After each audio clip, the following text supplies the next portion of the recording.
Bismillahirrahmanirrahim. Babu sunanil tarawatib ma'al faraid wa bayan aqliha wa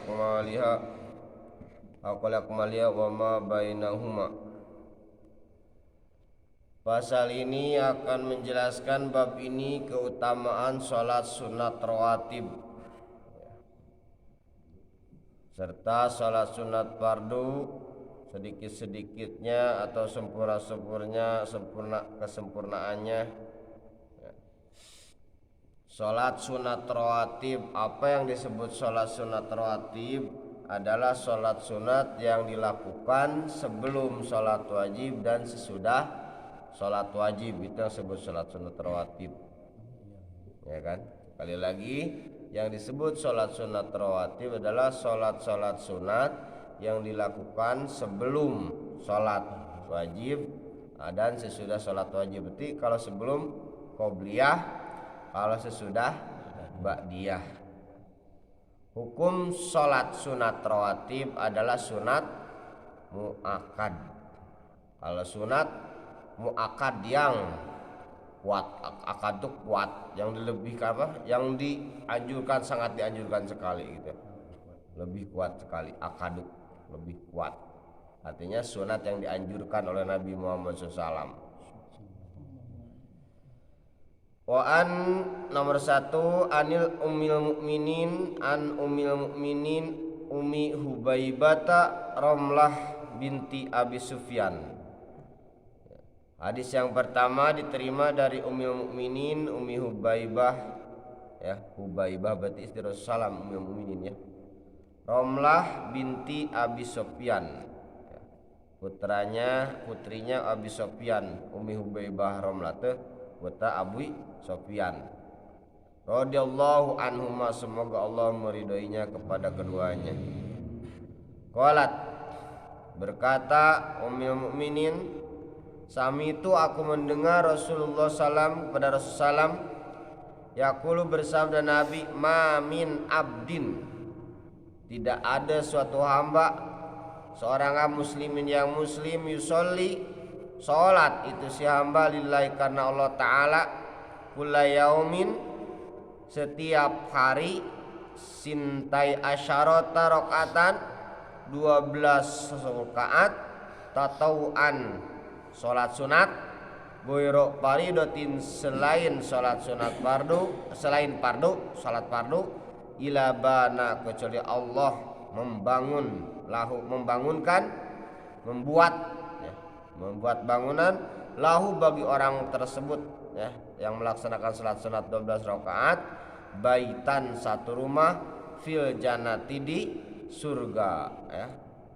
au ila bunia, ya, atau kecuali Allah membuatkan suatu bangunan lahu bagi seorang hamba tersebut, baitun, ya, rumah, fil jannati, di surga. Rawahu Muslim, hadisnya Muslim sahih, ya. Jadi maksud hadis ini adalah tidak ada seorang manusia, seorang hamba. Nah, kenapa disebut hamba? Karena yang disebut hamba itu orang yang semua, ya, menghambakan gitu kan kepada Allah, ya, menghambakan kepada Allah dengan segala apapun, semuanya dihambakan kepada Allah. Makanya sholat sunat itu kan penghambaan diri, merasa diri adalah seorang hamba manusia yang diciptakan oleh Allah Subhanahu wa taala. Kita menghambakan kepada menciptanya, ini bersyukur, makanya sebut hamba, ya. Mamin abdin, tidak ada seorang hamba orang yang muslim. Siapa, kalau kita bahasa kotak kapurnya, siapa saja yang merasa diri orang muslim, kemudian dia melaksanakan sholat 12 rakaat tiap hari. Apa saja 12 rakaat itu? Ya, yang pertama sebelum duhur 2 rakaat, berarti sebelum duhur 2 rakaat, ya. Setelah duhur 2 rakaat. Nah, itu sunat qobliyah dan sunat ba'diyah duhur, ya. Kemudian 2 rakaat setelah maghrib, ya. Selanjutnya 2 rakaat setelah isya, ya. Segitu, ya. 4 2 2 ya. Berapa coba? Arba rakaatin qabla duhur, 4 rakaat sebelum duhur. Wa rakaataini ba'da 2 rakaat setelah duhur, 6 ya. 6 ke 4 10 ya. Wa rakaataini qabla fajr dan 2 rakaat setelah sebelum subuh. Sekali lagi 4 rakaat ya sebelum duhur, 2 rakaat setelah duhur, 8 no? Ya kan? Kemudian 2 rakaat setelah maghrib ya 10 oh. 2 rakaat setelah maghrib, 2 rakaat setelah isya 12. Ditambah lagi di sini tambah lagi oh. Rakaat ini qabla fajri, 2 rakaat sebelum subuh ya. Gitu kan 14 ya. Sebenarnya sih 12. Cuman kalau lebih utama ya ditambah jadi 4 rakaat sebelum duhur, 4 rakaat setelah duhur gitu kan. Yang 2 rakaat jadi 4 rakaat itu lebih utama kali ya.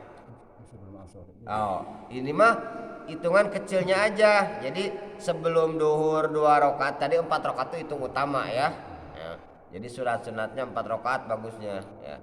Kita ngambil di sini kalau ngambil hadis ini adalah berarti 2 rakaat setelah duhur ya. 2 rakaat sebelum duhur, 2 rakaat setelah duhur 4. Gitu aja ya. Jadi pas 12 kan. Kemudian sesudah sebelum maghrib 2 rakaat. Berarti 6 oh. Kemudian setelah isya 2 rakaat ya. Gitu kan. 2 pas 12 ya. Kalau hitungan di sini. Rawi Muslim, silakan salat sunat, apa susahnya lah belajar lah ya. Apa? Ada yang mengatakan para ulama kan asal rom udah kodok istilah hukum yang wajib ya.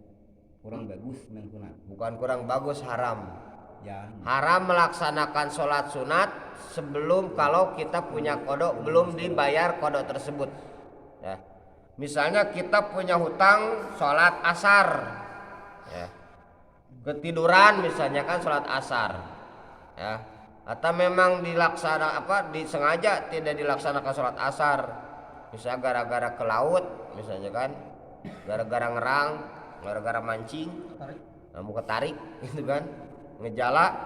Maka ketika orang tersebut melaksanakan sholat sunat bukan dapat pahala haram hukumnya, ya. Dimasalahkan lagi mude-mude ternyata. Tahu, iyalah. Mude dek tua sama. Ya kan? Al wajib la yutraku lisunnah. Sebesar-besarnya sunat tidak boleh mendahulukan daripada wajib. Jadi sekecil-kecilnya sebesar-besarnya sunat jangan mengalahkan sekecil-kecilnya wajib. Wajib dulu baru sunat. Benar enggak? Masa Bapak ibaratnya kan saya sudah beri contoh ya. Yang wajib tuh baju, celana gitu kan. Yang sunat tuh cuman dasi, ya kacamata sunat itu kan. Gitu kan. Ini enggak pakai kacamata, pakai dasi, celana udah berbaju deh orang apa itu? Orang gile kalau secara orang kita ya. Orang gila.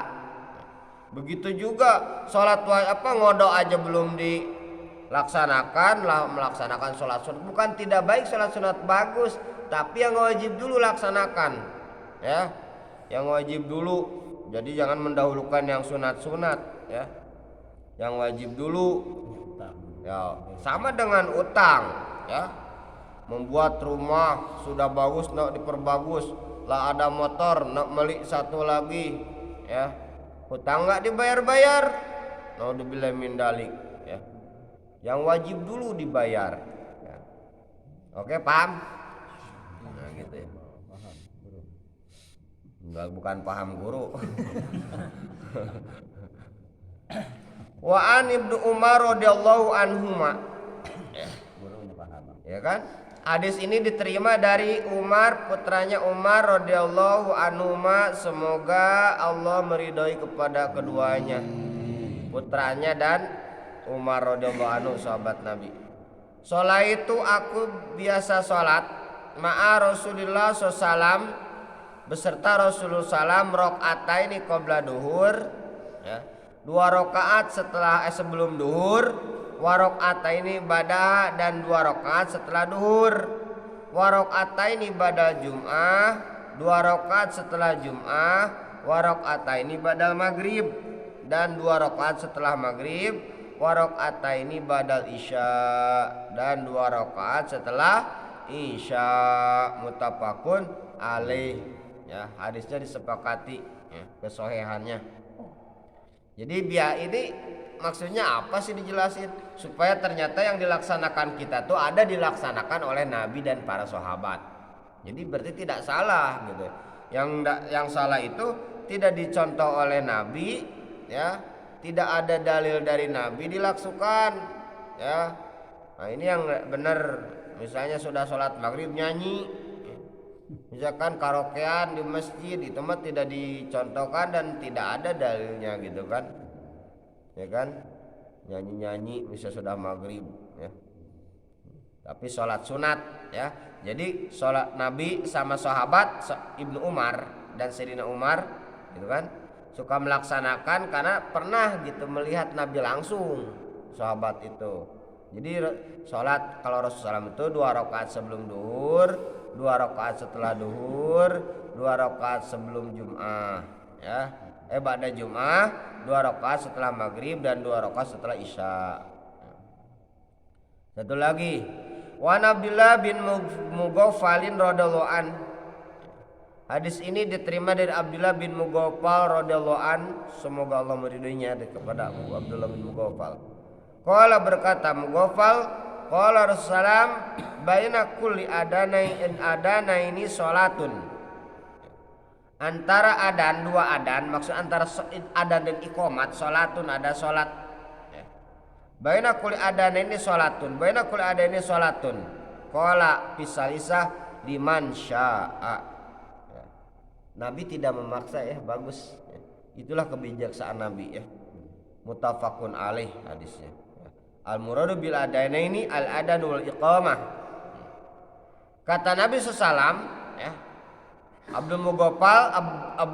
Abdullah bin Mughaffal berkata, kata Nabi SAW begini, antara adan dan iqamah itu ada sholat sunat, ya. Sholatun ada sholat, ya. Ada sholat, ya. Setiap adan dan iqamat ada sholat, ya. Kemudian terus 3 kali nyebutnya, ya. Apa sholat? Sholat sunat, berarti sholat sunat qobliyah, ya. Sholat sunat qobliyah, ya. Tapi karena Ustadz di Kota Kapur di Bangka kebanyakan tidak ada sholat qobliyah maghrib. Kebanyakan itu mendapat ikut pendapat ulama Syafi'i dalam dalam kaul jadid, ya.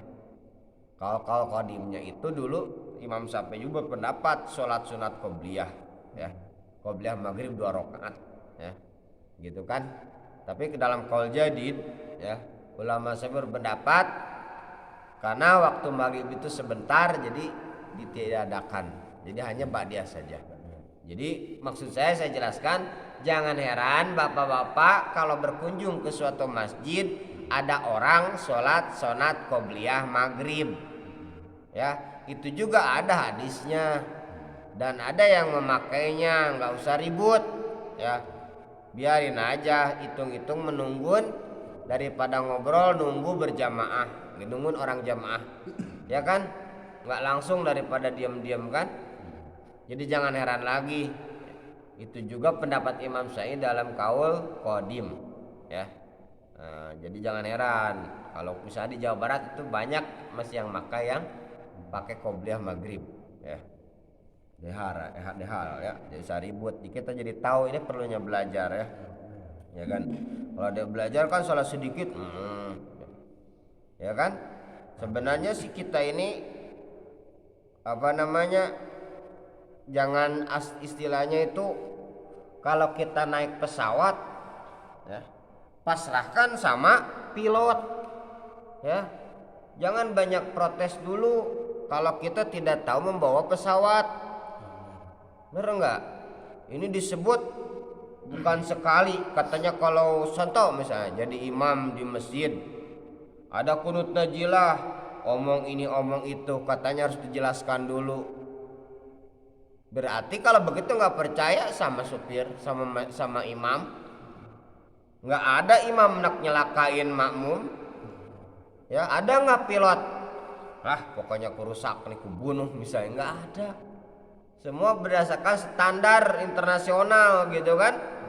Coba duduk yang enak, percayakan yang penting sampai ke bandara ya. Di ketika ada hal-hal yang dia ngerti, tanya ke pilot, nanti sudah datang, bukan tengah bawa pesawat di jalan. Hei pilot, ngapain turun dari 25.000 kaki ke 20 kaki? Nanti sedang sibuk ya. Ini tengah sholat protes ya, orang gila dasar ya.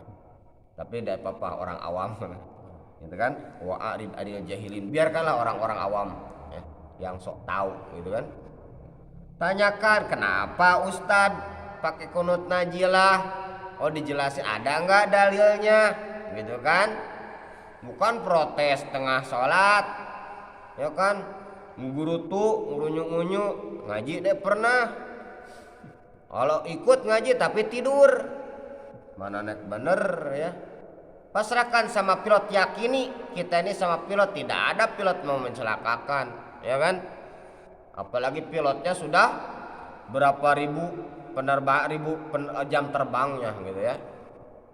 Jadi mungkin pilotnya baru belajar kan. Kalau pilot jam terbangnya sudah jauh ya, sudah ahli, tanyakan apa dalilnya, apa hikmahnya, kenapa, mengapa ya. Ini saya kalau dijelasin di sini kan harus nanya-nanya dulu, berarti nggak percaya gitu ya, nggak percaya dengan kemampuan pilot tersebut ya. Nah itu paro egois gitu. Tapi biarin lah, nama juga orang awam gitu ya. Tapi kan S1, S1 di bidang umum, walaupun profesor mun kayak gitu tetap aja ya.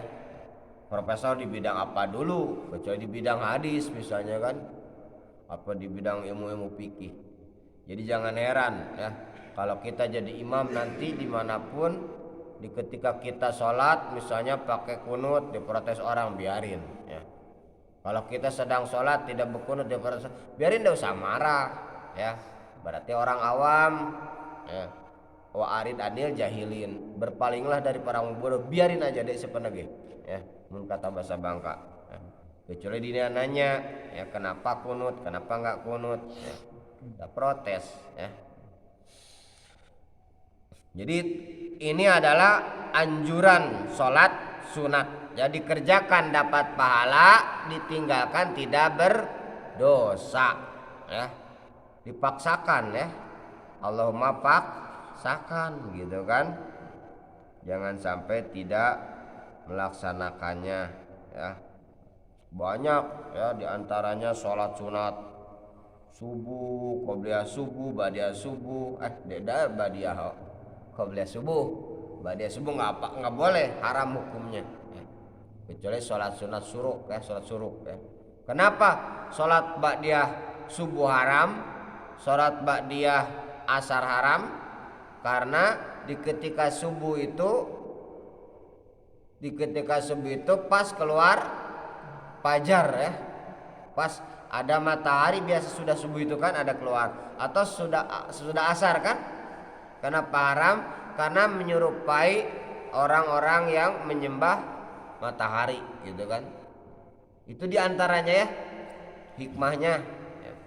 Takut menyerupai ya. Makanya menyerupai itu hati-hati ya.